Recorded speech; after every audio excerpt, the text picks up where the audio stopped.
Okay, so start na po ang ating recording.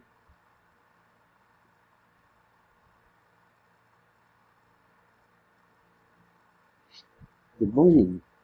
Our topic for today is how to use our portal. So first,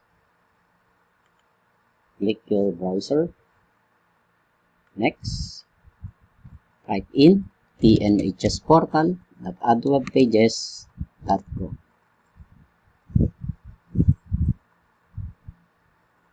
Go to the download area and select the file that you want to study, answer, or view.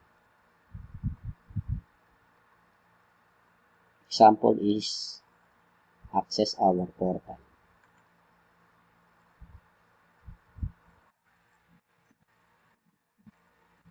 So ito po ay ipe-play sa phone.